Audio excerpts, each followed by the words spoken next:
got there. 38 passengers, 7 crew, no survivors. The debris here is spread over a 3 to 4 mile radius, which has now been completely sealed off and is being treated, according to the FBI, as a crime scene. Governor Tom Ridge made some remarks earlier at a press conference. He had flown over the site. He said the emergency response here was immediate. He also said, and I don't know whether or not you all are able to see pictures of this, but this is one of those cases where the pictures really do tell the story, that sort of the most horrifying aspect of this particular crash scene is how little debris is visible. There is a large crater in the ground, and I'm hoping that you all are seeing it as I'm talking about it, but that's really all you see is a large crater in the ground and just tiny, tiny bits of debris. There has been at least one report that the investigators out there, and there are hundreds of them, as I said tonight, have found nothing larger than a phone book.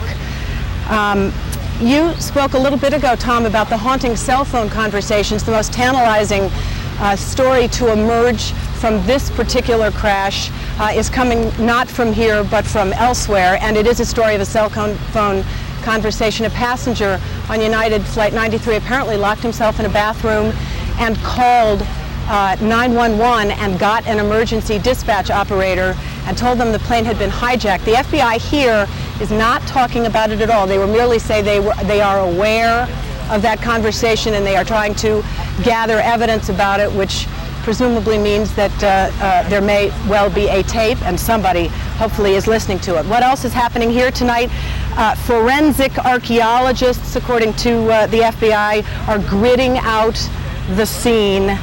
Their main thrust, of course, is just to protect it, and they're trying to secure buildings in the area here where tomorrow they can begin to remove evidence and look at it and, of course, remove the bodies. Tom? All right, thanks very much. Dateline's Edie Magnus, who is in Pennsylvania tonight, outside the site of the crash of that plane that went into the ground. United had simply lost track of it for a time. It was a flight that left Newark. It was bound for San Francisco. As Edie reported to us, at one point, one of the passengers on board, locked in the bathroom, said, "We're being hijacked, we're being hijacked. This is not a joke." And the plane disappeared shortly after that. Financial markets have opened in Asia, and they're taking a hammering, as you might expect. We are already in a very difficult global economy. Japan has not been doing well. Now, America's financial markets have been closed and will remain closed tomorrow. And the Nikkei index is getting, as I say, hammered in the opening hours. CNBC's Ron Insana, who had a perilous day today, just barely escaping from the collapse of that building in lower Manhattan, is with us now, and he's wearing his financial reporter's hat. Can we expect this around the world for the next several days, Ron? Well, certainly for the next several hours, Tom. After a half-hour delay in Tokyo, the Nikkei there has fallen in excess of 600 points. At one juncture tonight, Tom, the Nikkei was below the Dow. That is the first time that has happened since 1957, a roughly 6% decline right now. Markets from Australia to Tokyo to Shanghai, all down roughly 6%. Monetary officials and other economic officials throughout the region saying they will do what is necessary to restore stability to the markets. That usually means pumping cash into the economy to make sure this decline doesn't get fully out of control. And what about tomorrow? The markets will be closed here as well, but what about other financial institutions like banks and communities across America? Most of them were open today. Would we expect they'll be open tomorrow as well? I suspect so, Tom. With respect to the financial markets, there is this one-day closure, something we have not seen actually since the end of World War II. But it would appear that Federal Reserve officials would like to see the banks fully functioning. It is not the type of event where you would want necessarily to take a bank holiday and create a sense of panic among consumers who are already clearly uncertain about the economic outlook in the wake of today's tragedy. So the banks, we understand, will likely be open, but the financial markets, as you say, will be closed. Now, how the financial markets do in Europe will also be a key test for what happens here when they do reopen on Wall Street 1, 2, or 3 days from now. One of your colleagues at the other end of the day is David Faber of CNBC. He's on Squawk Box, of course, which plays before the markets open most mornings. Big problem in this country, as you know better than I do, with consumer confidence. There are a lot of CEOs tonight and their principal officers and a lot of boards of directors, I would think, are having emergency meetings about how they're going to deal with this dislocation in the American economy, David. There's no doubt about that, Tom. In fact, there's a lot of concern overall about corporate confidence and consumer confidence, something we've all been focused on in terms of where this economy stands right now. As we pointed out many times, the consumer has sort of kept us out of recession potentially. The question is, what will be the reaction to this tragedy today on the consumer front? And of course, the confidence of CEOs and corporations is also going to be sorely tested. I've spoken to a number of the senior executives at a few of the big investment banks, the big commercial banks, and they're certainly worried. They aren't concerned about the financial system suffering over the long term, but they do admit that there are going to be some fairly significant short-term disruptions in the financial systems from things such as just check processing and the fact that a lot of that went on down in lower Manhattan. People who want their money in other parts of the country may have to wait. Securities processing and things of that nature, the settlement of trades, all of these things, the guts of our financial system in a way, were involved in this area. Many of them, unfortunately, in the very buildings that collapsed and others around them as well. And we don't know yet, do we, for sure, how much damage may have been done to some of the circuitry of the market? We don't, Tom, and that's a good point. We simply won't know, as we've heard from so many of the reports from people on site. They can't get that close to many of the structures that are still burning. There is a concern about the telecommunications network in the area and whether that, in fact, could be impacted to a large extent. Many institutions, both foreign and domestic, rely on the ability to transfer funds in and out of that area as well. Hard to say at this point where that stands. And as well, the back office, the keeping track of all of the processing that goes on, that a lot of firms had in the World Trade Center, other firms that were even headquartered there also. Questions about all of those kind of things. Certainly they pale in comparison to the human tragedy here, but they will be things that have to be dealt with in the days and weeks ahead. Thank you, David Faber of CNBC, and Ron Insana, our colleague as well, and that was very well put at the end. The economy at some point will come back. Money can be replaced. The human loss today, however, and we still do not know the full proportions of that human loss. That's a tragedy that will be with us for some time.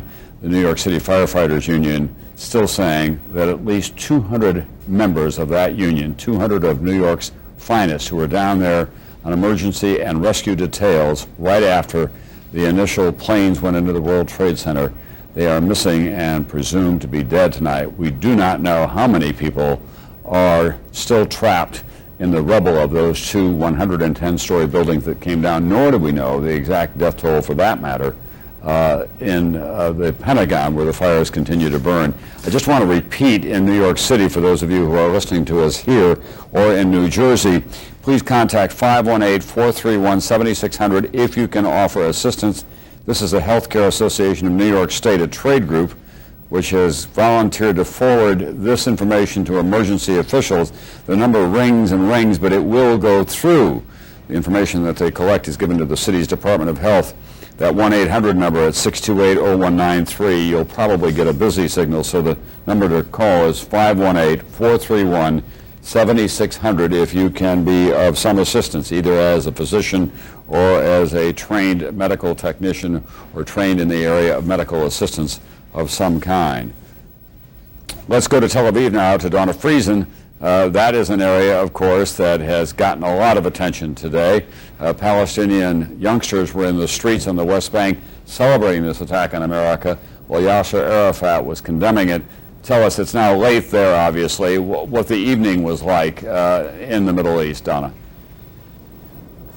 Well, Tom, people here in Israel and in the Palestinian territories were glued to their television sets through the course of this day, stunned by events, TV stations with wall-to-wall coverage. This is, sadly, a place that is accustomed to almost daily terror attacks, but nothing, of course, on the scale, the magnitude of what we saw today in the United States. Leaders from throughout the region, Egyptian President Hosni Mubarak, Libyan leader Muammar Gaddafi have condemned the attacks. Among the first to voice his horror was Palestinian leader Yasser Arafat. However, as you said, there is a great deal of anti-American sentiment in this part of the world, and some of that was expressed here within hours of the attack.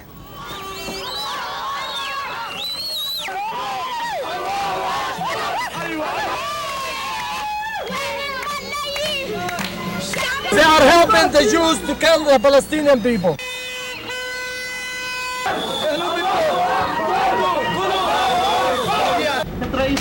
First, how do you comment on the bombings in the United States? We are completely shocked. Completely shocked.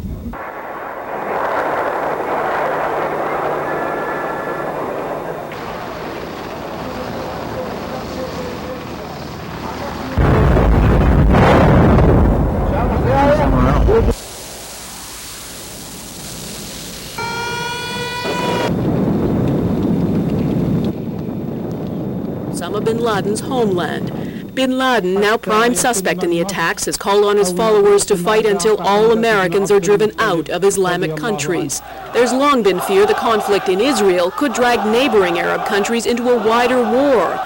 Now this attack may further embolden enemies of Israel. The ambitions of terrorist groups that fight against Israel will rise. The leader of Hamas, the Islamic extremist group responsible for many suicide bombings inside Israel, says he doesn't support attacks against innocent people, but says the U.S. must reassess its position. It's the cause of injustice in many parts of the world, he says. Tonight, Israel's prime minister calling for an international war on terrorism. I believe that together we can defeat these forces of evil. At the American embassy in Tel Aviv, flowers of sympathy. I think very few Americans now don't understand how Israelis feel. And Israeli airspace closed tonight, as are the borders with Lebanon, with Egypt, and with Jordan. All the checkpoints in and out of the West Bank and the Gaza Strip are closed, as well as a precaution in case a terrorist tries to take advantage of the situation. Several U.S. embassies in the Middle East have been closed indefinitely in Yemen, in Kuwait, Oman, and the United Arab Emirates. Israel has also declared tomorrow a day of mourning in solidarity with the United States.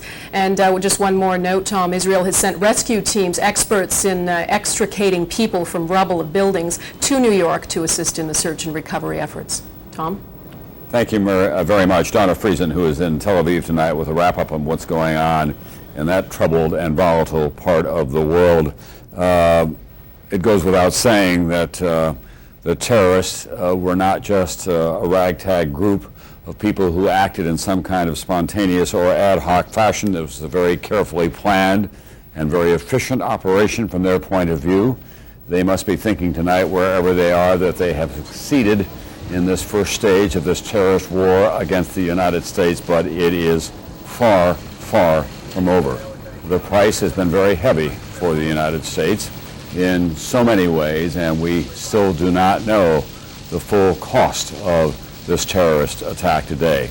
But the President of the United States tonight pledged to the American people that, in fact, that there would be justice visited upon the terrorist and any nation that may harbor them. And he then also praised the American people as they came together to help heal the wounds of this long and difficult day. Let's go back to NBC's Robert Hager now, who is at the FAA, and talk about where we go from here with the National Transportation Safety Board and the investigations that are already underway.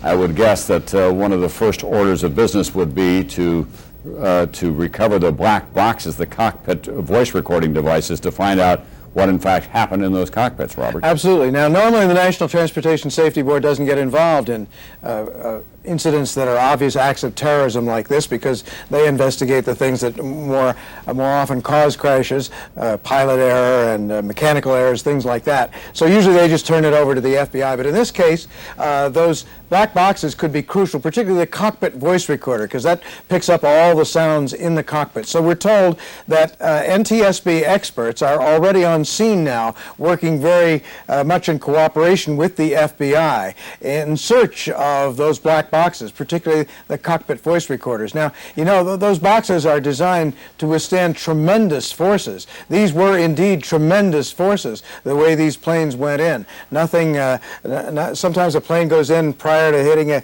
airport runway and goes in at kind of an angle, and the forces aren't nearly what these are, but smacking right into that Trade Center building like that, or in the case of Pittsburgh, nosing it at a steep angle into the ground. That's a lot to expect of that box, but it may very well be that the cockpit voice recorders have survived that. So now we've been told that NTSB investigators are on site in Pennsylvania and in New York City around the World Trade Center, and right here in their backyard in Washington around the Pentagon to see if they can find that cockpit voice recorder. And Robert, I think you were the one who told us earlier today that an air traffic controller in New Hampshire did pick up a fragment of a radio transmission from the first flight, the American Airlines Flight 11 that left Boston. It's an unconfirmed report, but that report says that the pilot had his microphone keyed, it's called. In other words, he left his thumb down on the microphone so that it was on, and that it picked up the voice of a terrorist in English saying, do this and you won't get hurt, don't expect any trouble, or something like that. And then the microphone went dead. And then the transponders, I think the transponders in all these planes were turned off. So obviously these people knew a lot about what they were doing. And the transponder sends a signal to the radar in the far-off air traffic control centers and tells them what plane a particular blip represents and what altitudes it's at. So without that transponder, the primary transponder, the controllers would have been able to see a blip, but they no longer would have known what altitude the planes were at. So they're watching this blip, they're seeing the plane off course, they have an idea that it's been hijacked, but there's nothing they can do about it. Thanks very much, NBC's Robert Hager. Well, security officials at Logan Airport in Boston will be getting a thorough shakedown tomorrow because two of the planes originated from there. Those are the planes that went into the World Trade Center, and apparently the terrorists were able to board those planes with whatever weapons they had. There's one report that some of them may have been armed with knives, but two of the flights did originate in Boston. They were able to divert those California-bound flights, turning left shortly after takeoff and coming directly down to the World Trade Center.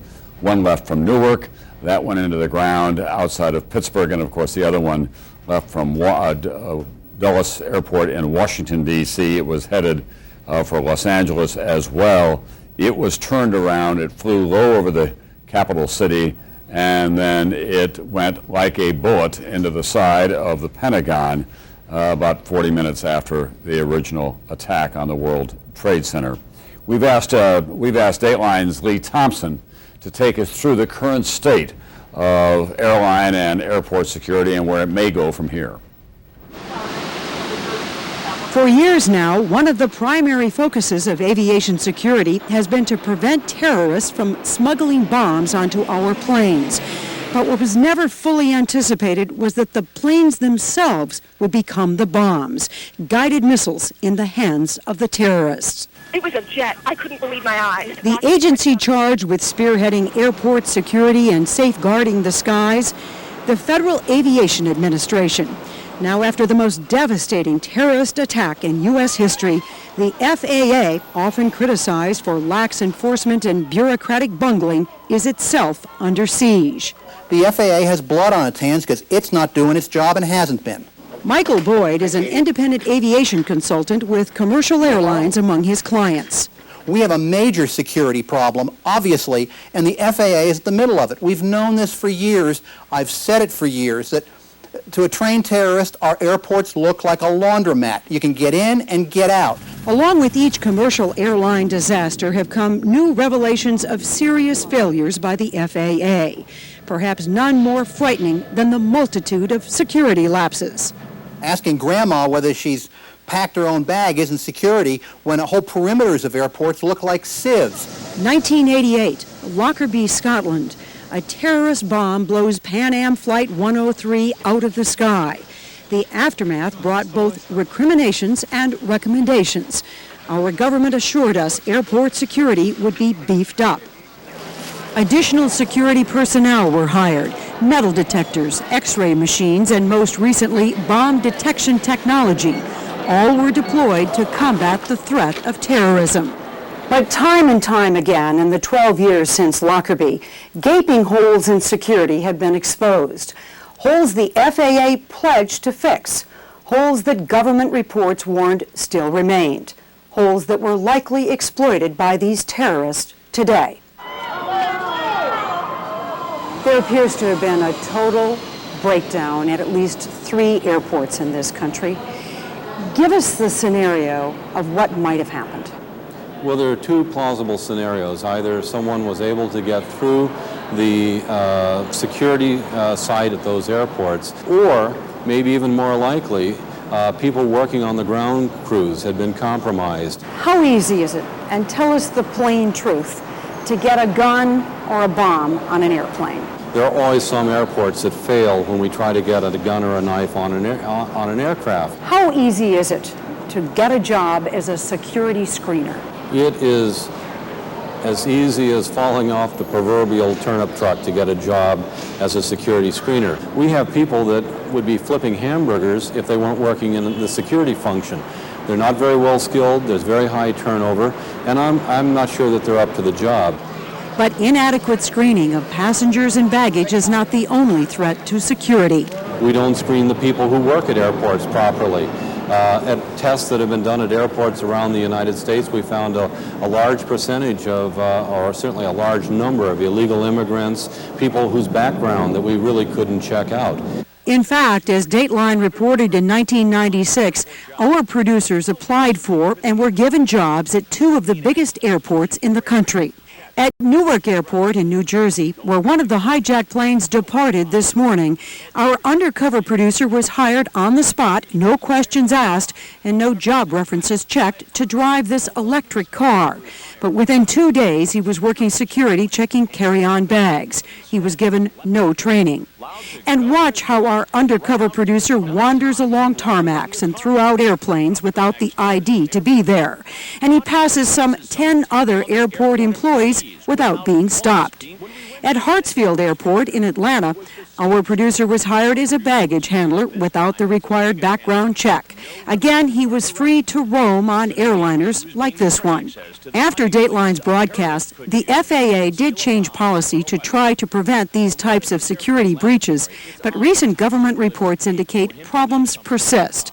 This year, the General Accounting Office warned security screeners at U.S. airports continue to miss as many as 20% of weapons smuggled in carry-on luggage during FAA-sponsored tests, and that FAA plans to improve hiring, training, and supervision of security screeners, including the companies that provide them, are woefully behind, in some cases up to 2 years. It's too early to say whether the terrorists gained access to the planes today because of poor security checks or someone working on the inside.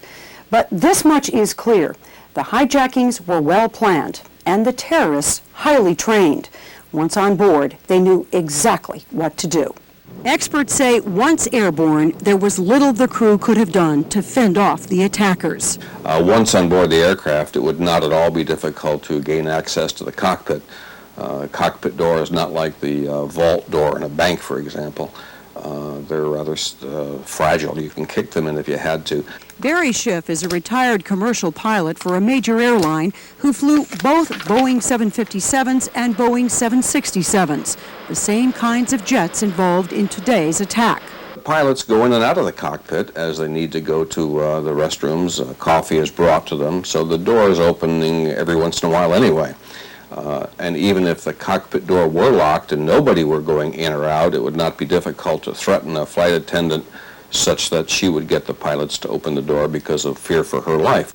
Though pilots are trained to handle hijackings, Schiff says historically they don't usually result in fatalities, much less the downing of an airliner. In most cases, a hijacking is not a dangerous situation. Most hijackings are easily resolved. There's very little a pilot can do if an armed hijacker comes into the cockpit. In most cases, he'll believe that a hijacking is going to end peacefully. In most cases, they normally do. He would have no idea that his aircraft were going to be used as a missile. Commercial pilots do have the ability to push a button to communicate to air traffic controllers that their plane has been hijacked. But apparently none of the pilots this morning even had a chance to send the signal. If one had to speculate, I would say the terrorists were flying the aircraft, not the airline pilots who should have been flying the airplane. Mainly because I don't believe any airline pilot would intentionally fly into the World Trade Center, even with a gun at his head. We may never know exactly what happened in the cockpits, but both the FAA and the airlines had to have known that something was terribly amiss as each of the planes veered inexplicably off their flight paths. What you are looking at is the actual radar tracking of the two flights that left Boston's Logan Airport this morning. American flight number 11, shown here is the blue plane, takes off first. United Flight 175 takes off next. Both proceed west towards Los Angeles. They are fully fueled for a transcontinental trip. Then, somewhere near New York State, the planes abruptly change direction, now flying southeast to Ground Zero, the tip of Manhattan. American Flight 11 finds its target first, Tower number 1. 21 minutes later, American Flight 175, in red, flies south of Manhattan, then makes a sharp turn to the north, where its final chilling moments aloft were captured on videotape. Meanwhile, United Airlines Flight 93 leaves Newark Airport in New Jersey for San Francisco. The radar shows that somewhere near Cleveland, the plane makes a sudden U-turn, then disappears. It crashed in this field near Pittsburgh. Its final destination unknown, but experts suspect that it was likely headed to a target in Washington, D.C. Since the airplane crashed in a rural area, that there might have been a struggle on board that aircraft between the crew and the hijackers, and that the crew somehow managed to thwart the hijackers' intent of crashing that airplane into something else. If that's true, the crew probably saved hundreds, maybe thousands of lives on the ground. Unfortunately, even their heroics will not be enough to save the aviation system upon which America relies so heavily. A linchpin of our economy is our air transportation system. We can't do without it. It's not an accessory. As of today, that linchpin has been shut down. In the coming months, what we're going to find is an air transportation system that's totally different than we've known. It's going to be one where airports are going to be basically armed camps. Providing safe and secure passage for the 640 million passengers passing through 1,000 screening checkpoints, traveling with more than 2.5 billion pieces of carry-on and checked luggage, flying on 97 air carriers is a monumental task that will likely take years to manage. That's Dateline's Lee Thompson tonight on the state of airport security in this country and airline security. Some very sharp critics in there. It will get much tougher in the days immediately following this terrorist attack and for months and probably for years to come as well. The mayor of New York City, Rudy Giuliani, has appeared to give us an update on the toll of casualties in the World Trade Center attack and the collapse of those 110-story skyscrapers and also 7 World Trade Center, the 40-story building that came down later. Here is some of what he had to say this evening. At the scene, it's a horrific sight, but there are thousands and thousands of emergency workers down there. We've gotten a tremendous amount of help and assistance. In fact, we actually probably have more equipment than we need at this point. We're very grateful for it, and it'll be stored in areas, and probably over the next 2 or 3 days we will need it. And we'll do everything we can to support the efforts of the people who are trying to recover people from the debris and the horror that's taken place down there. The number to call if you have questions. I'm not sure we can answer all of your questions, but at least we can try to answer it. Is 1-212-560-2730. That's 1-212-560-2730. If you have questions throughout the night and tomorrow, that's the number to call rather than 911, which you should just call if there is an emergency. We had over 1,100 emergency room visits today that we know of. So far, we have 6 fatalities that we know of, 5 at St. Vincent's. Obviously and tragically, there are going to be a lot more than that, but that's what we know of at this point. We had over 300 patients that were treated at St. Vincent's, over 160 at Bellevue, 250 at Beekman Downtown Hospital. And the hospital, these hospitals were probably the ones under the most stress, but they were able to get through. I want to thank all of the people that helped St. Vincent's getting the water that they needed and the support that they needed. Also, I'd like to say to people that might consider doing this that services should be made available in New York City tomorrow on a fair and equitable basis. Anybody that thinks that they're going to gouge consumers or ask for extra amounts of money for food or anything else, we're going to have the police and the Consumer Affairs Department out there. So just be careful. This is a time in which we all have to cooperate and help each other. Alternate side street parking is suspended. Sanitation services will take place in most of the city, except obviously in the lower part of Manhattan, where the sanitation department will be working to remove debris, which has already started. And the schools, again, will be closed tomorrow. And hopefully we'll get them open as soon as possible. Tomorrow the effort will be at trying to recover as many people as possible and trying to clean up the horrible mess that was created by all of this. And I would ask people to cooperate as much as possible in that effort. If you have to come into Manhattan because your business is essential, then obviously do it. The upper part of Manhattan will be open. But if tomorrow is a day in which you want to stay home and stay with your family and give comfort and support maybe to other people that have been affected by this, it would be a good day to do that. Mayor Rudy Giuliani, ironically, this was to be the day in which there was going to be a mayoral primary to try to determine the candidates who would be replacing him. His term limits are up. He's been at once an extraordinarily popular and effective and controversial mayor in New York City, and obviously he is on top of the job here tonight, and he is saying an exceptional statement: stay home tomorrow, stay out of New York City, the busiest city in the world. But it's a day that the city is going to need to be directing all of its efforts on rescue efforts that are downtown in the World Trade Center area, and a lot of the services simply will not be available. All schools are closed here tomorrow. The financial markets are closed as well. NBC's Dan Abrams is down near where that search and rescue effort is underway, and he's with a New York City police official. Dan? Well, that's right, Tom. Where I'm standing is sort of the gateway to the rescue effort. Literally lines of police cars, fire trucks, ambulances going down the road here to the Trade Center, which is about half a mile away. I'm joined by Detective Ron Brandt, who's been back there for the last 11 hours. Detective, what have you been doing there, and what have you seen? Just when we first got here, originally we mobilized here, and just trying to help out and get people off the streets and just helping wherever we can. For the last 5 hours, 6 hours, what is the rescue effort been? How's that been going? Just trying to get to see if there's people around, and just trying to call out going into subways, and just trying to see if there's anybody that we can help out. How would you characterize the scene back there now?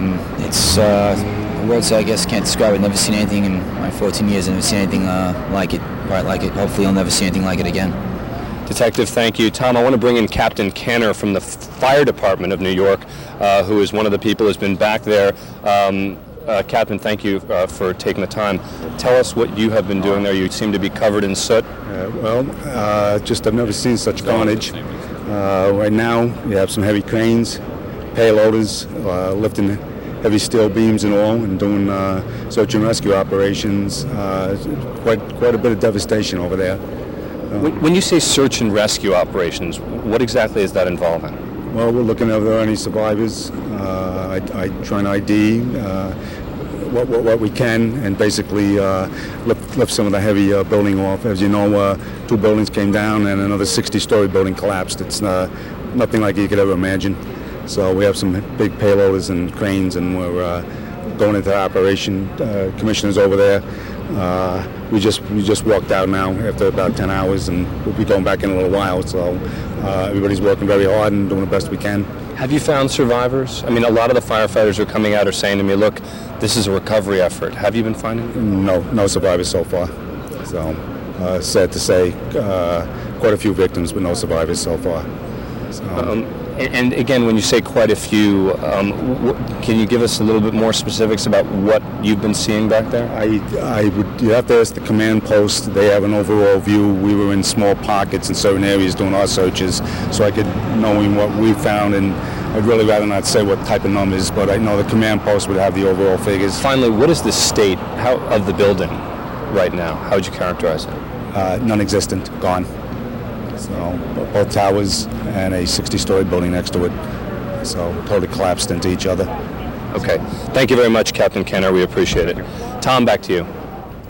They don't call them New York's finest for nothing. Those are really heroic efforts that are underway tonight in the lower end of Manhattan, and they will go on all through the night as they have all day long. The New York City Firefighters Union saying they believe that they lost at least 200 firemen when those buildings came down, and the toll, as we have been saying repeatedly, I know you may be tired of hearing it, we simply don't know how high it may go. At one point today, the president used the phrase, thousands dead. It could very well go into the thousands. 2,400 people were killed when the Japanese attacked Pearl Harbor 60 years ago this year. This attack on America, this terrorist war in America, could be more consequential in terms of lives lost, and it could be as well consequential in other ways in terms of getting this country involved around the world. Pearl Harbor, of course, triggered World War II, one of the epic events in the history of mankind. This is not expected to do just that, but it will change this country in so many ways. Let's go to Robert Bazell now, who has been at St. Vincent's Hospital for much of the day. It's one of the hospitals that are very near the World Trade Center, first-rate medical facility, and they have been taxed beyond their belief, I would guess. Robert? Yes, Tom, in the last hour or two, the number of ambulances coming in here has gone down to a trickle, and we understand from hospital officials that's because rescue workers have hit some kind of a hot spot, possibly a gas line or something like that, that's made them have to stop the search and rescue operations. But to get the latest numbers from the hospital, I'm going to bring in Mark Ackerman, who is a deputy administrator of St. Vincent's Hospital. He's been here all day. Mr. Ackerman, you had an emergency plan here in place. You were the lead hospital for the 1993 World Trade explosion. How well were your people prepared today? Bob, I think we're very well prepared. Unfortunately, St. Vincent's has been in the epicenter of a number of these types of incidents, and we have preparedness drills throughout the year, so we were quite ready. What are the latest numbers of casualties that you have here now? St. Vincent's here in Manhattan has received 327 patients thus far. 62 of them are in critical condition. How are we doing with that? 55 of those individuals are firefighters or police officers, and 3 of our patients have passed away. Now, that's a lot of casualties, but it's nothing compared to what we thought we would see when we got here this morning. It's really very upsetting to our entire staff. We really, in the beginning, had been told to expect up to 1,000 patients, and I think the realization is coming to all of our physicians and nurses that we were the hospital that received the most patients, and that really only means that there are still many, many people down under that rubble. Now, you have some personal tragedies here as well as the people that are coming in. You had a nurse who was communicating with her husband. Tell me that story. Yeah, one of our nurses in our comprehensive cancer center, husband was up on a very upper floor. She heard about the airplane. She emailed her husband. They were talking back and forth, and then the email stopped, and she found out that the building had collapsed and realized that her husband had gone down with it. So it's a real tragedy from that perspective. A number of our nurses are married to firefighters and police officers, and they've been working hard all day, knowing in the back of their minds that their loved ones may be among the casualties. It's some terrible stories here, Tom, and I think that we're going to find out that this is going to continue on in the next few days, although certainly not at the rate that we saw it today. And I think from talking to the Dan Abrams, talking to the firefighter officials, we're talking about the magnitude of the rescue efforts, huge steel beams. It is the bodies and the victims, the injured, will continue to come in, but at a much lower rate. Tom? Ask Mr. Ackerman for us quickly, if you could, Robert, whether they have enough medical personnel, doctors and trained nurses and so on. Mr. Ackerman, are there enough doctors? Do you have the staff you need to deal with whatever contingencies come up? We do. We had over 500 physicians and nurses on duty, or people that came in from their days off. There was a convention of physicians in town here. As a matter of fact, we had people from Europe come and offer their assistance. And in fact, ultimately, we ended up turning people away because so many wonderful New Yorkers and people from around the world volunteered their services. And there was also an amazing sight here today. At one point, the hospital had asked for blood, And the number of donors who were spilling onto the street here was so great within just minutes of the first announcement that you had to turn them away. We did. Actually, we had over 800 people in line at one point. The mayor happened to come at that moment and said, "What do you need?" And we said, "We have people we have to ship to other blood centers." And we had 10 city buses here in a matter of moments.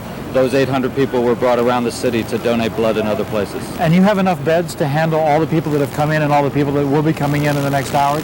We do. We have 2,600 beds in the St. Vincent's Catholic Medical Center system, 800 beds here in Manhattan. We were able to send many of our patients to our other hospitals, and they will be ready now with beds here in Manhattan in the event we get many more patients overnight.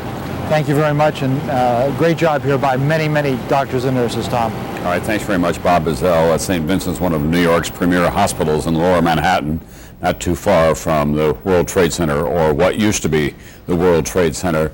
You can only imagine what it was like in the nation's capital today. First, the news that the World Trade Center had been hit by a plane. Then a second plane had hit the other tower. That, of course, conjured up immediate visions of that this was some kind of a terrorist attack. Then the Pentagon was hit by a hijacked airliner. Donald Rumsfeld, the Secretary of Defense, was in his office at the time. It penetrated two of the rings of that fortress-like building. The fires continue to burn there tonight. There was a code red on Capitol Hill. That meant that House Speaker Dennis Hastert, who was third in line of succession, had to be taken to a secure location. Condoleezza Rice, the national security advisor to the president, was on the phone to him. He was at a literacy event in Florida, and she told his staff that they then suspected terrorism as a result of the second attack. She went to the operations room in the White House with Vice President Dick Cheney. Colin Powell turned around on a trip to Lima and started back for the United States. What kind of a day was it for the rest of the day in the nation's capital? Here's NBC's Nora O'Donnell with a report on this day that will be remembered for so long, for so many terrible reasons.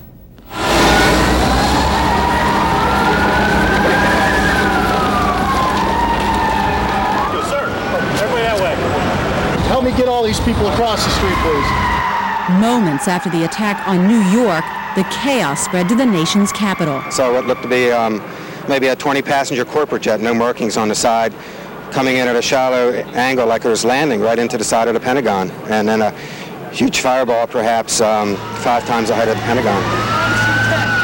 The terrorist target was the nerve center of the United States military. An explosion ripped through the building that since World War II has symbolized America's power. And we heard this boom, the building shook, the ceiling tiles fell out of the ceiling, and we ran out. We kind of dazed, grabbed our hard hats, ran out, and there was just smoke. People were screaming, "Run, what is it, what is it?" Let's run!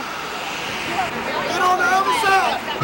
As firefighters rushed to put out the flames, America learned that the Pentagon had indeed taken a direct hit, not from a corporate jet, but from another hijacked plane, American Airlines Flight 77, en route from Washington's Dulles Airport to Los Angeles. 58 passengers and 6 crew members were aboard.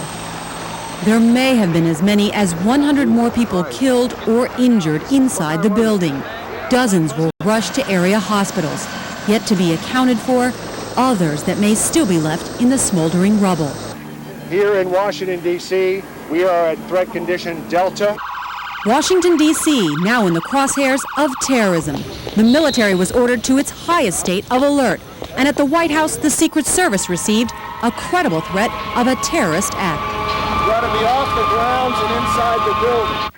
A fourth hijacked plane that crashed 80 miles outside Pittsburgh is believed to have been headed for an attack on Camp David, the presidential retreat in the mountains of Maryland. The president wasn't in town, but Vice President Cheney was. He and key aides were whisked out of the West Wing and into a secure location, while other White House staffers were evacuated under the watch of Secret Service agents armed with machine guns. We've had some reports about intrusions of airspace, which caused us to be concerned enough to recess the House of Representatives subject to the call of the chair. At the other end of Pennsylvania Avenue at the U.S. Capitol and Supreme Court, lawmakers and justices were forced from the seat of American democracy. I think, in a sense, it is unfortunately a unique experience in American history. And I characterize it as a man who lived through World War II, a was a young sailor at the end of the war. It's another Pearl Harbor for this country. By 10 a.m., all federal offices were closed, sending the government's entire workforce into the clogged streets to try to make their way home. For tourists, museums and monuments were shut down as well. Washington was in a frenzy. Hospitals in emergency mode, roads shut down, bridges closed, fighter jets patrolling the skies. The mayor declared a state of emergency. That all of our emergency agencies are fully deployed to meet any emergencies that might arise. The Pentagon's functioning. It'll be in business tomorrow. Later, Donald Rumsfeld, the Secretary of Defense, stepped up to the Pentagon podium to state the horrible truth everyone already knew. There is no question but that the attack against the United States of America today was a vicious, well-coordinated, massive attack against the United States of America. What kind of world do we live in? This is terrible. It's just awful. Tonight, Washington is a ghost town. This is the Memorial Bridge, normally crowded with traffic.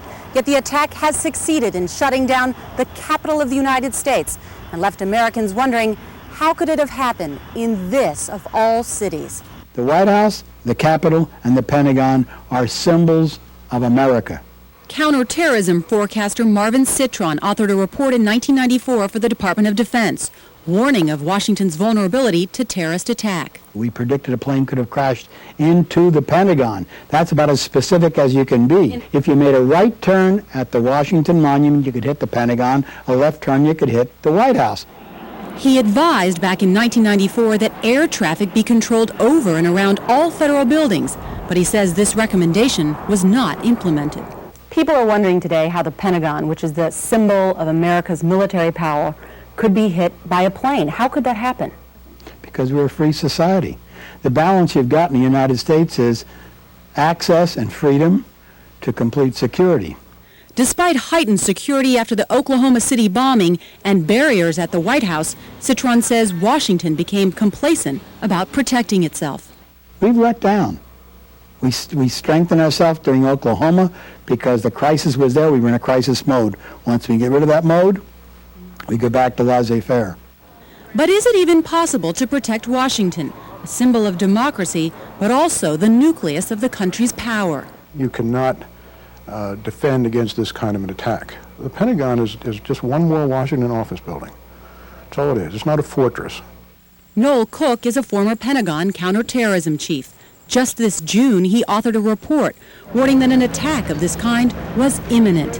Now he says the nation has to face the reality of terrorism in our own backyard.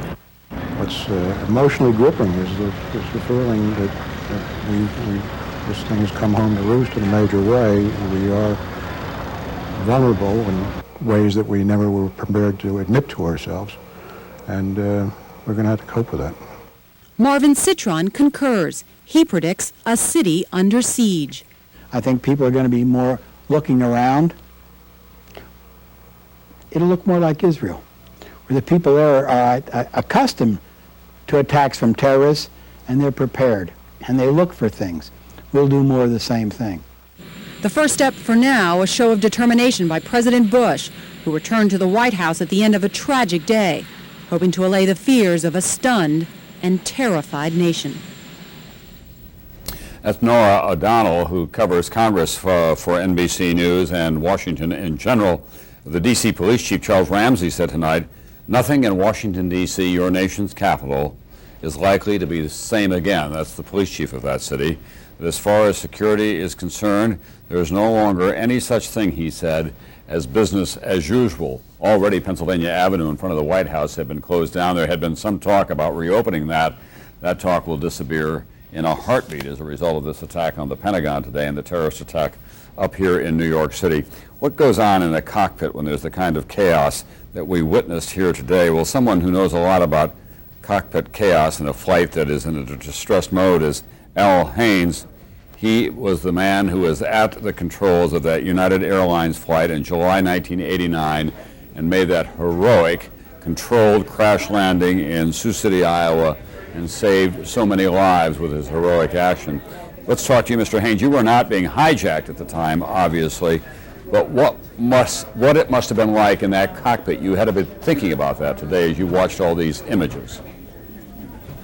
Yeah, Tom, I can't imagine what that crew went through. I have to believe, like everybody else has been saying all day, that the crew only had control of the airplane from the very beginning, and after that it had to be someone else. No crew would do what those people did. Yeah. What they went through had to be terrible. And they were obviously very sophisticated, the hijackers, because they knew enough to turn off the transponders so no one could track their flight. Oh, I hadn't heard that. They did turn the transponder off. Yes. And if well, that would be. Go ahead. Excuse me. They can track them by the blip, but they would have just a blip to follow, and it'd be very difficult for the controllers, I would think, to follow. Yeah. What are the procedures in a cockpit if you are being hijacked? How are you trained as a pilot?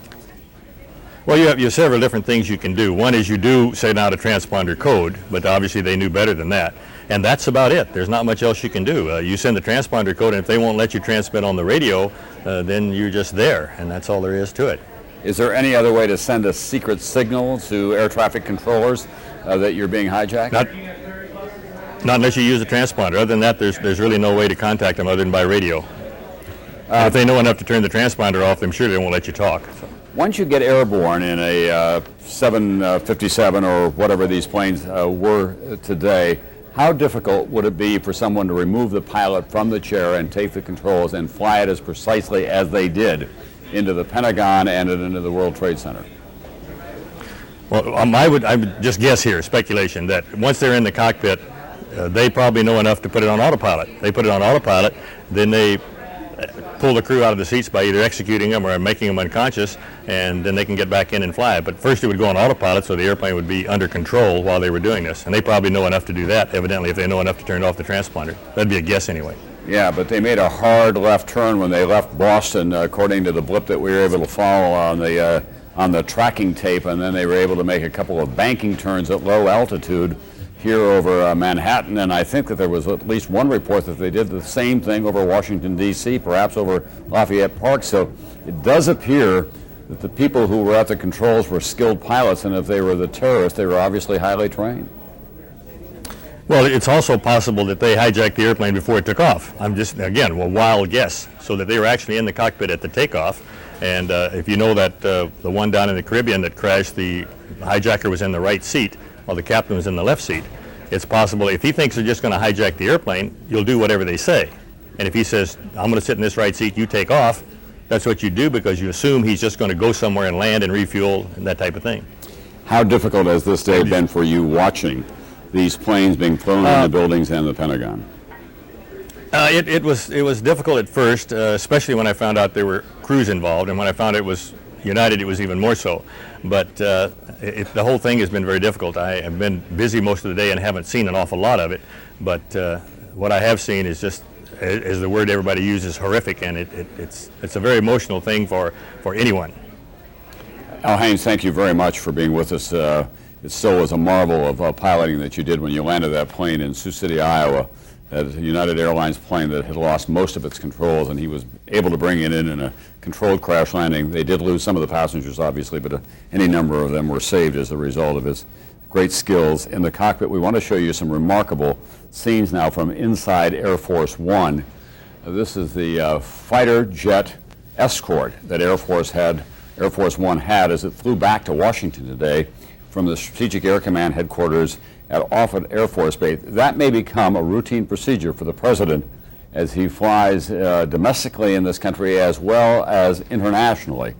It's not always a conspicuous presence. You generally have planes when you're flying with the president over disputed areas that are in the vicinity, but you don't see him flying that closely off the wing of Air Force One. They're on their approach now to Andrews Air Force Base. That's an F-16. I think I can only see one tail sticking up, so I think it's an F-16 that helped escort them back to Andrews Air Force Base.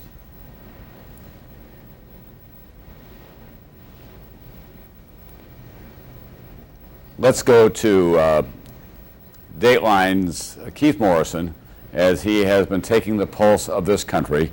America, in all of its complexity and all of its parts, becomes a family on a day like today. Here's Dateline's Keith Morrison.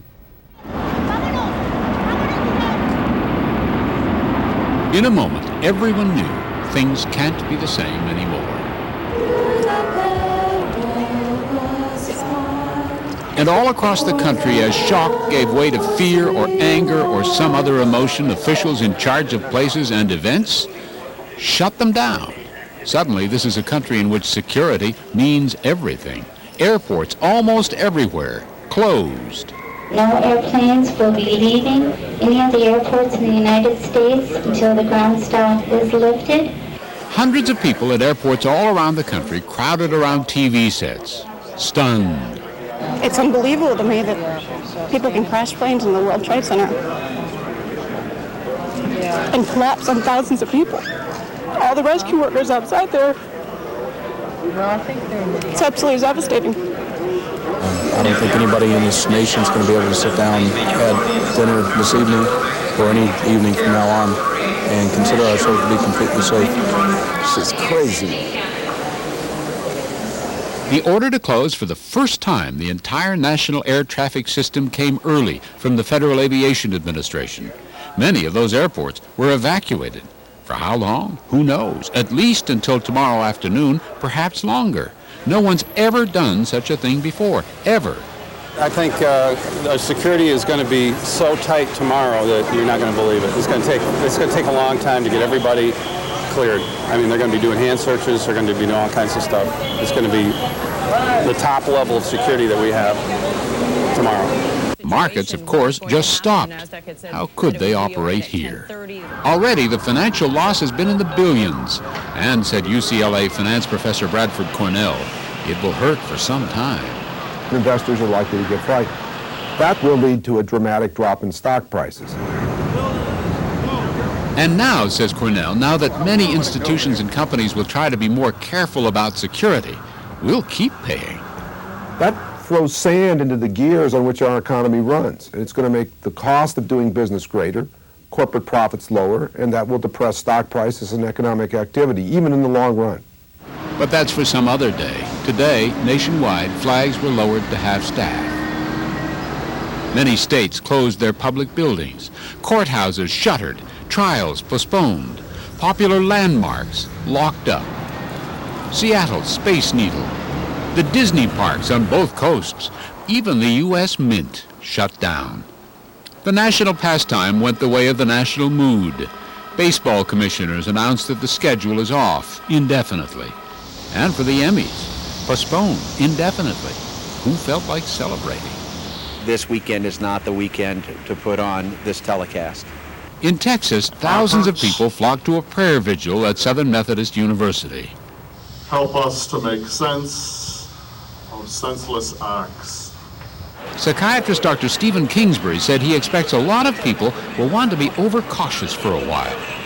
I sense that we live in a safe society where we have good protections against external threats has been taken from us. And a terrorism expert, Peter Chalk, who spoke to us over the phone because security kept him out of downtown Washington, told us overreacting towards safety might be a good idea for a while.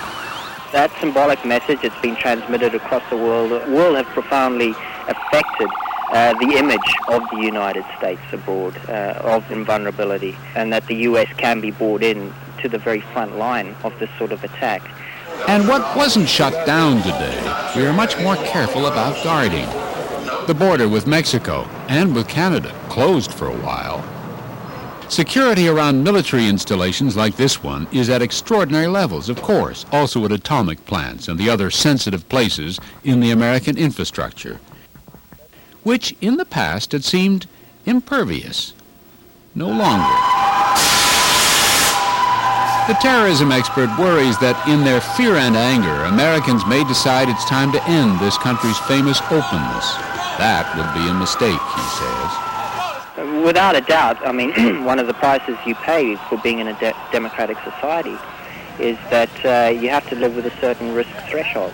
The only way you could realistically counter a lot of these dangers is to have a closed society, but that's not what we're about.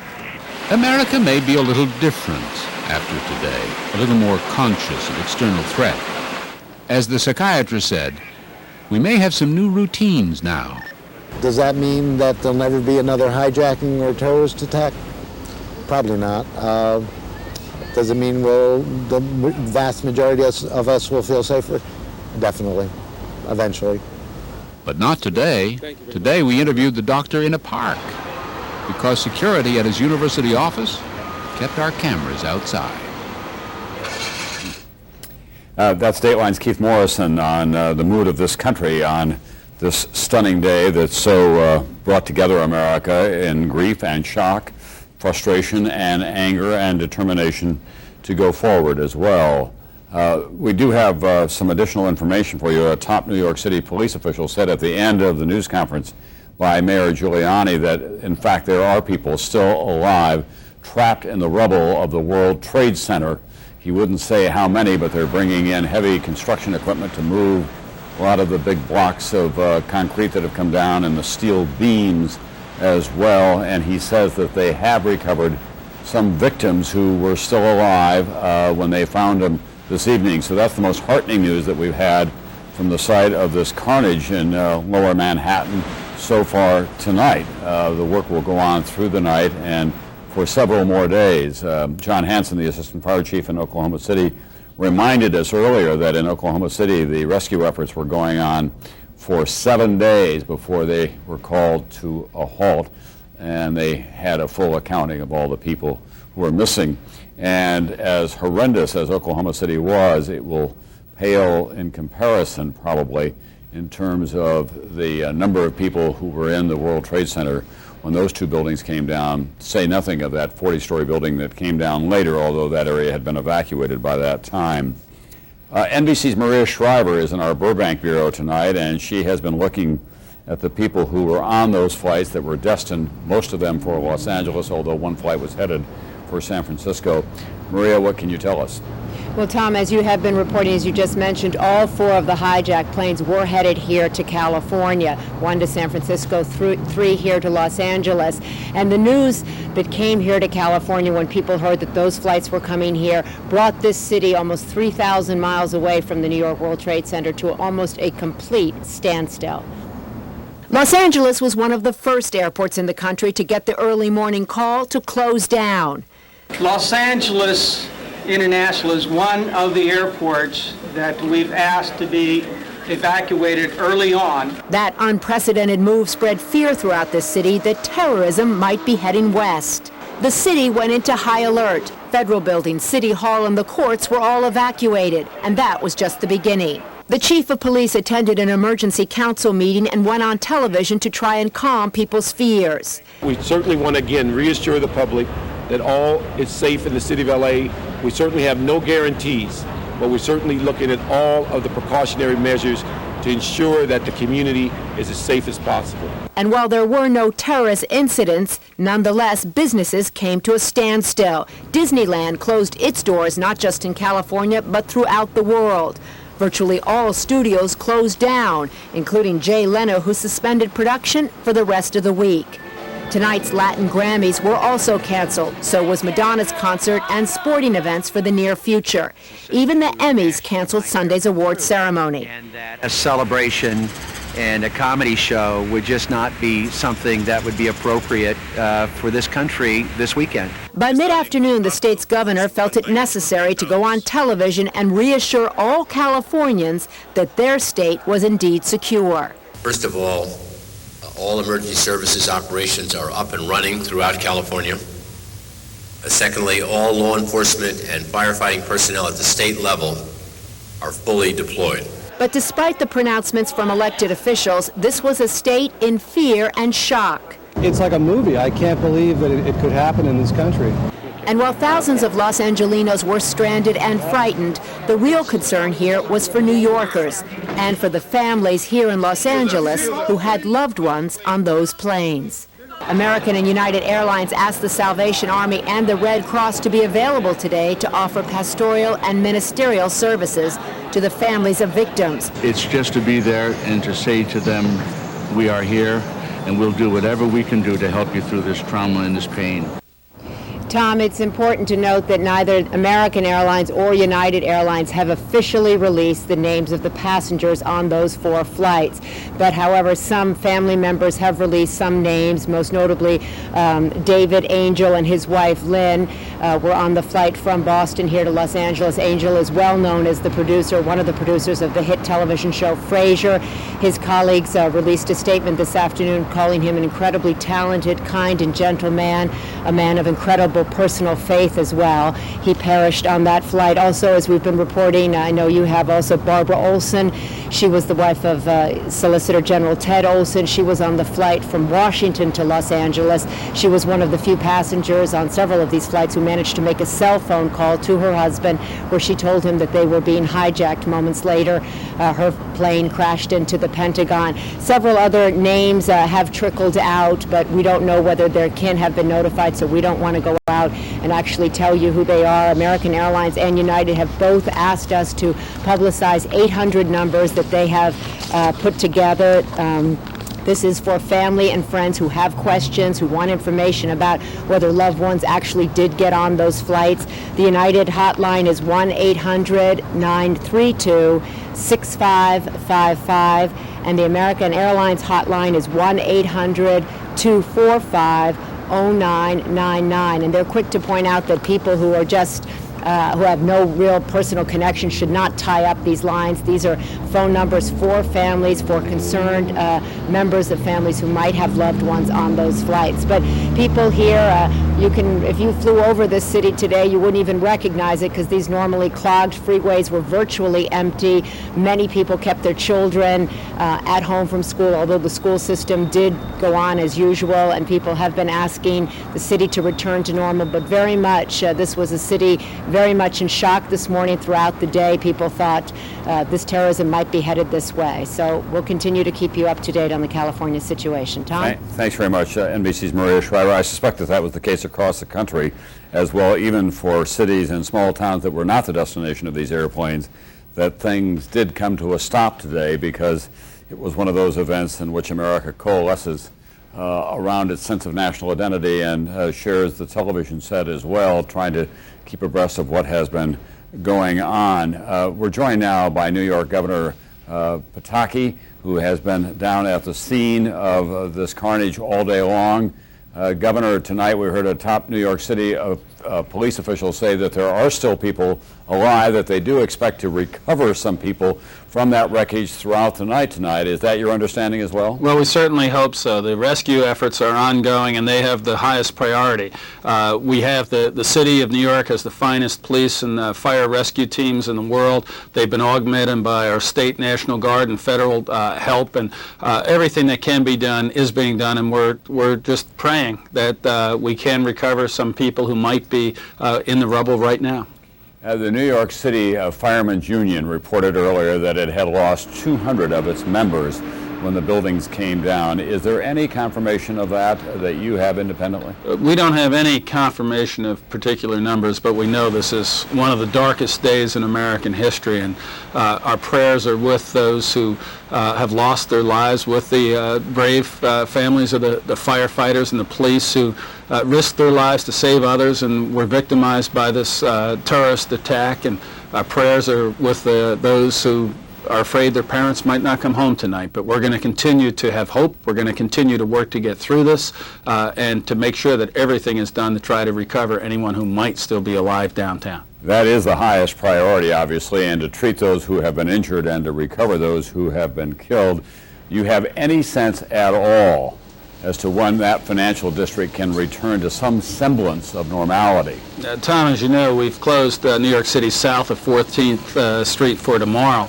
The point right now is to make sure the entire focus is on the rescue and the search efforts, and that the emergency crews can get in and out as easily and as readily as possible. And we'll make a determination tomorrow, probably at the end of the day, what additional parts of the city may be open tomorrow afternoon. But right now, the entire focus has to be on the rescue and search efforts. You used to have an office in the World Trade Center, didn't you? Yes. I had my office in the World Trade Center, and the state today has had many, many offices and many employees in the World Trade Center, and I had friends there this morning. And do you know what happened? We don't know. We don't know. We're praying, and we're doing everything we can to try to rescue them. Is there anything that the citizens of New York or surrounding areas should know in terms of what this city or what this state needs that they can do? Tom, the citizens have been great. I was down at Cabrini Hospital a couple of hours ago, and we had lines around the blocks of people in line to donate blood. They're not letting tourists drive them from the streets, and in fact, they're coming together. We are going to, as this process moves forward, need EMTs, nurses, additional support as the frontline forces downtown now go through this and need relief. And we set up state hotlines for nurses, doctors, EMTs, and others. And we're also organizing additional fire and police support so that we can rotate services in and out. But the spirit has been enormous. This is a very dark day, but out of this death and destruction, you can see hope. And we're not going to let these terrorist barbarians take away our freedom and take away our hope. Finally, tough question, Governor Pataki, but what are your officials telling you about the population in those buildings when they came down? We just don't know. We know that a number of people did get out and were evacuated before the buildings came down. At this point, we just don't know how many were not able to get out. There's an unconfirmed report tonight from a New York radio station, Governor, that 2 men with a truckload of explosives were arrested at or near the George Washington Bridge. Do you know anything about that? We've had all sorts of reports and rumors, and we've been in constant touch with federal officials, with the FBI and the national security officials, and we have no confirmed report of any such activity at this point. I also spoke with the President and the Vice President earlier today, and they have no information that additional terrorist threats have been targeted at New York or anywhere else at this point. Obviously, no one knew or anticipated the attacks this morning, so we can never be 100% sure. But at this point, I'm unaware of any direct security threats that the federal government is aware of. Governor George Pataki, the governor of the state of New York, it's been a long and difficult day for you. It will not end at midnight tonight, obviously. We wish you the very best. Thank you very much, Tom. All right, Governor Pataki of New York. Barbara Olson, we have a picture of her, I think. She is the well-known CNN conservative commentator. Her husband is Theodore Olson, who is the Solicitor General of the United States, successfully argued on behalf of President George W. Bush before the U.S. Supreme Court in that contested presidential election growing out of Florida. This is a personal loss for the administration as well, because Barbara and Ted Olson were 2 of the most popular figures, especially in Republican social circles in Washington. They loved to entertain. They loved the opera. They were 2 people who were well known for their keen wit and their very keen intelligence. And she did get off a phone call to her husband on the cell phone before her plane crashed into the Pentagon today. So there is a personal loss at the White House tonight as well with the death of Barbara Olson. We're going to go now to Ashley Banfield, who is in downtown New York, not too far from the World Trade Center, where she has been throughout the day and had a very perilous experience herself. At one point, Ashley had to break some windows to get in the building to get away from the dust and smoke cloud. Tom, when the second tower came down, unfortunately, my producer and I found ourselves in a far too close a situation, and we were finding ourselves running from the cloud that consumed us, and we had to break into a nearby building just to breathe, and we were followed by a New York police officer and also a security guard from the World Trade Center. We couldn't recognize either of them because we were all covered in so much white dust at the time. It was barely recognizable except for his badge. I just want to get you up to speed on what's happening now. We've been watching a number of different emergency vehicles filing into this area, but we're also watching as a number of semi-trucks roll in as well. We've been told that about 24 semi-trucks as well as 60 different dump trucks have been lined up and ready to go in to move away some of the large debris. As you're about to hear in a moment, there's a reason why they're having to remove that large debris before they can actually continue this search, because most of the searching on the surface of these 2 stumps of what were the World Trade Center towers didn't really provide much to anybody. There wasn't much to be found at all, certainly no one alive.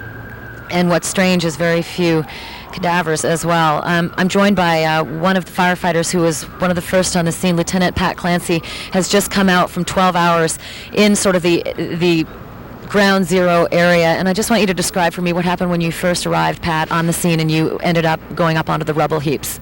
Myself and the firefighters from my company were ordered to go to, we were at a command post, we were ordered to go to where one of the towers was, I believe it was the Tower 1. There was nothing really there, but maybe 5 or 6 stories of debris, and we slowly climbed over as much as we could and started searching for people that might have been on surface, and trying to crawl into some of the crevices and crawling out, hitting tools, looking for possible firefighters or civilians. You knew at the time there would be firefighter casualties. Did you have any idea that the number as it stands is about 200 of your colleagues?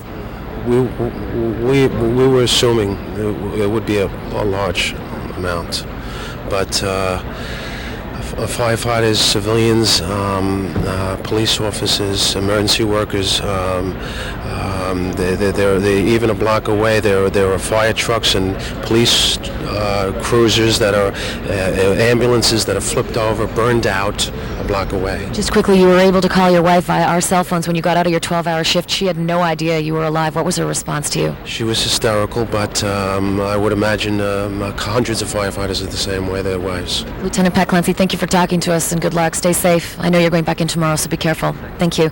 Tom, that's been the story from a number of the firefighters and emergency workers who've emerged from this, many of them covered in the white dust that you've seen probably throughout all of the pictures today. It's been just a tragic story all around, many of them knowing full well that they've lost a lot of friends, colleagues, and loved ones in that rubble as well. Actually, because you have been isolated down there in a way you may not have heard, a top New York City official is now saying tonight that, in fact, there are some people who are alive in the rubble, and they do hope to get them out before the end of the night.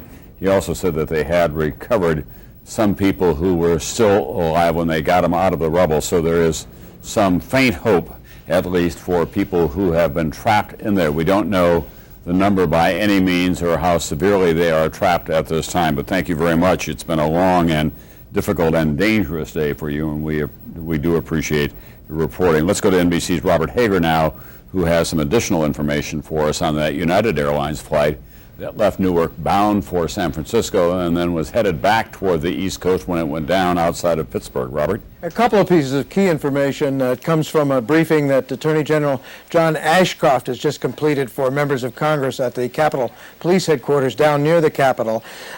First, before that Pennsylvania plane, he did tell the members of Congress that knives were the weapons used in these attacks. We'd had some inklings of that before from cell phone calls made from the planes, but as far as federal authorities know, knives were the weapons used. There are no reports yet of guns having been used in any of these 4 planes that were hijacked. Now, the point about that the fourth of the crashes, it was a United airliner that had taken off from Newark, and on the etching you can see it got out near Cleveland, and suddenly it diverts back east. There had been some speculation that it might have been headed for Camp David, but Attorney General Ashcroft in his briefing for members of Congress said it was turning back for Washington, D.C. He did not say any particular target. In fact, I guess there'd be no way for him to know what target they had in mind, but he did believe that they had Washington in mind as a destination, and there's some indication they might have actually filed some kind of flight plan from the air saying that.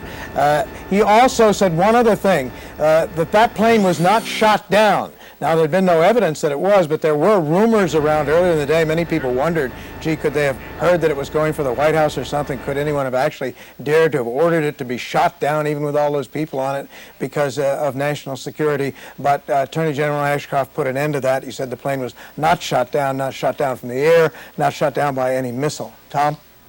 All right, thanks very much, NBC's Robert Hager. Any additional word, by the way, Bob, on when flights may be resumed? No, they're still saying noon tomorrow Eastern time is when they're going to consider it, but it's not certain that that's when it will come. At any rate, it's clear that there'll be a lot more security checks, that there's going to be, for openers, no more curbside baggage, and there are going to be scattered checks for identification and personal checks of handbags, that kind of thing. It's going to be time-consuming. All right, thank you very much. We've just heard a stunning number from the Pentagon. We've been trying all night long to get some fix on the number of casualties there. NBC's Jim Miklashevsky stands by now. Jim?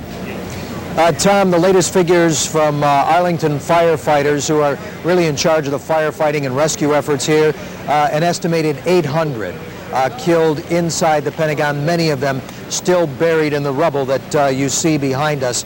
They brought in heavy earth movers, cadaver dogs in an effort to find those who are still buried in the rubble. Very little hope really of finding anyone still alive given the intensity of the fire inside and the severity of the damage to the building, the total collapse of all 5 floors down onto the ground floor. So again, the latest estimate, 800 dead in the Pentagon. Tom. We should assume that the majority of those are military personnel, or would it be a mix as well of civilian employees and military personnel?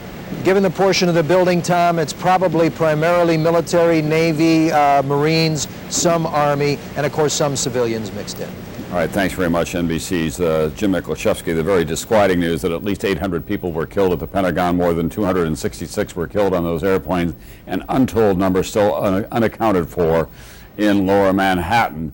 This has been, as we have been saying all day long, a day quite unlike any other in American history. There's never been an attack of this severity or this magnitude within the continental United States. People are comparing it to Pearl Harbor, but at that time we did know who the enemy was. It did get the United States involved in World War II.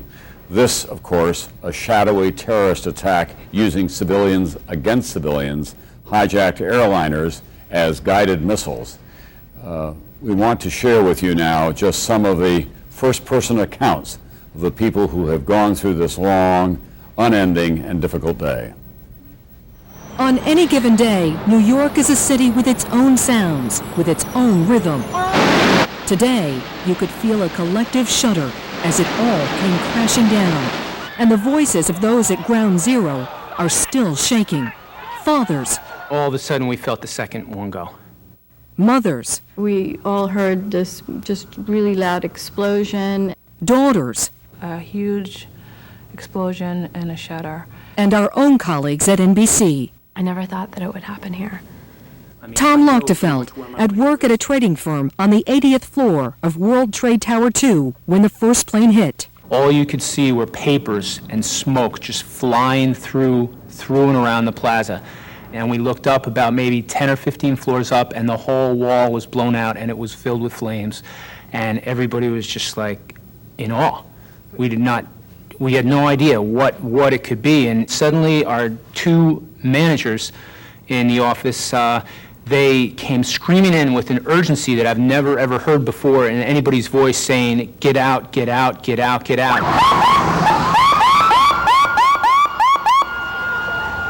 We had gotten down to about the 50th floor from the 80th floor, and there was a PA announcement, and they kept saying, there's a fire in World Trade number 1. The firemen are attending to it. World Trade Center is secure. You may return to your offices. Repeatedly, and everybody just stood in sort of disbelief.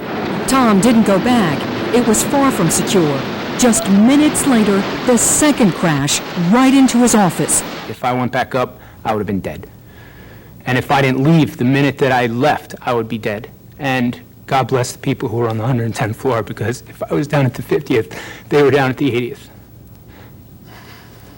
It took 15 minutes to get out, but once there, people had left their shoes to get away. I mean, there were piles of blood in the street of people who had gotten hit by shrapnel from the buildings.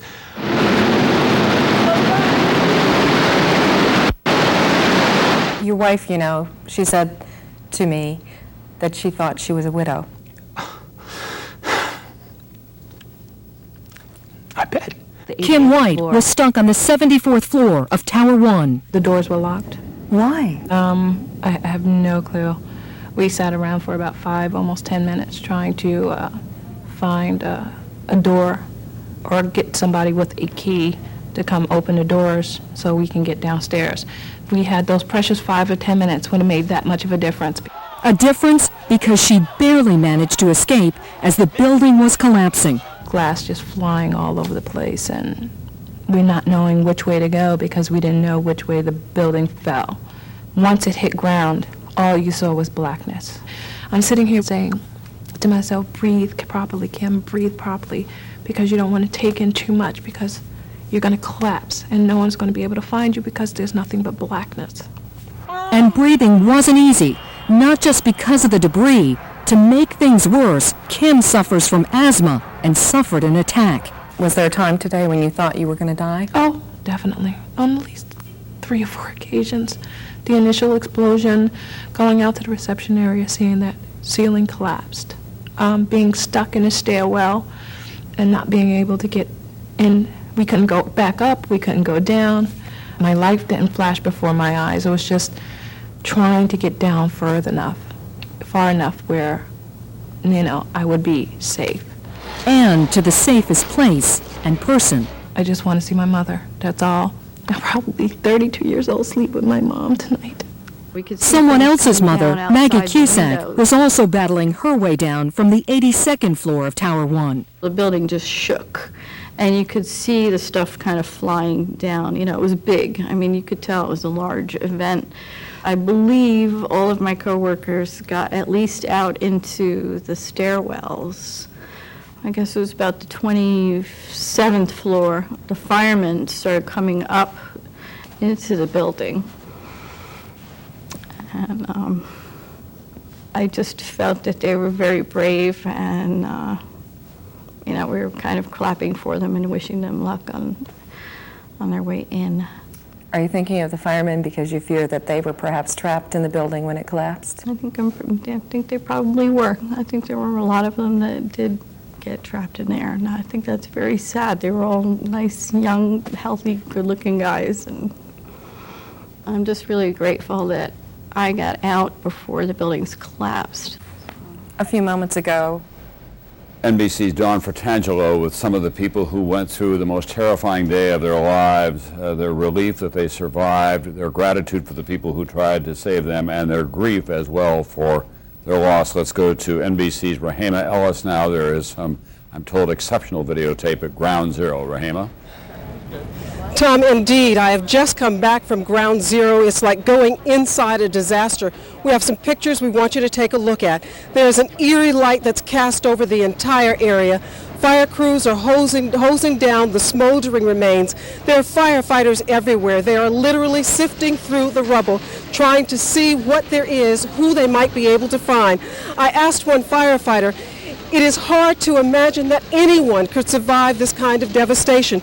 But one firefighter said to me, we never give up. We will continue to search through this area until the very last word is given that we shouldn't search anymore. They are hoping against all hope that they can find someone out of this rubble.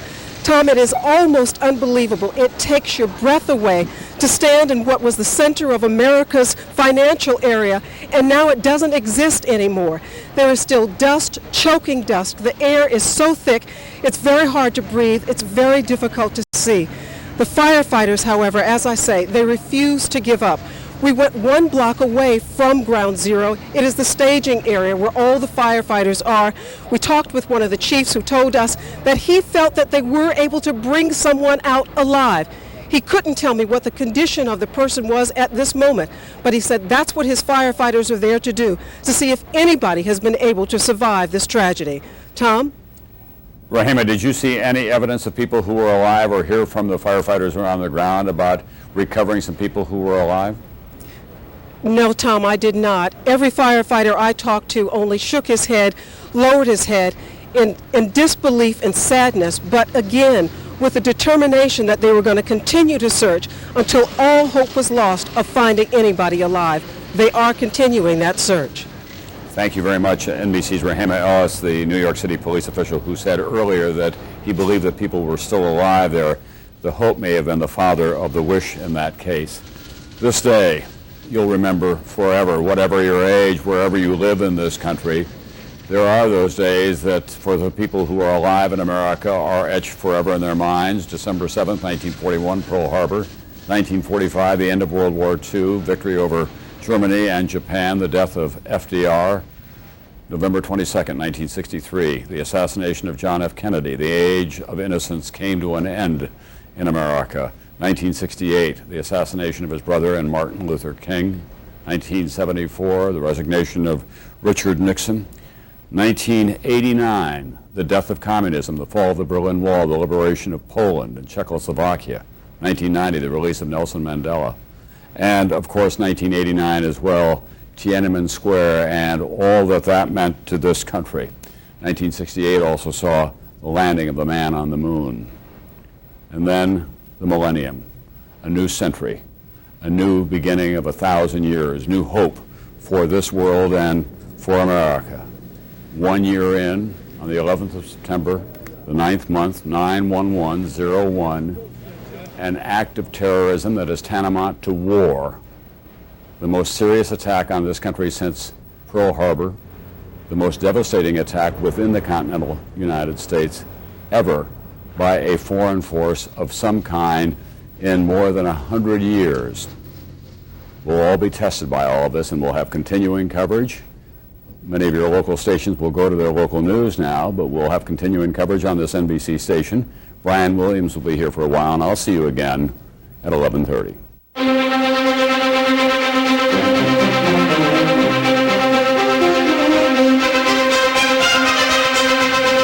This is an NBC News special report.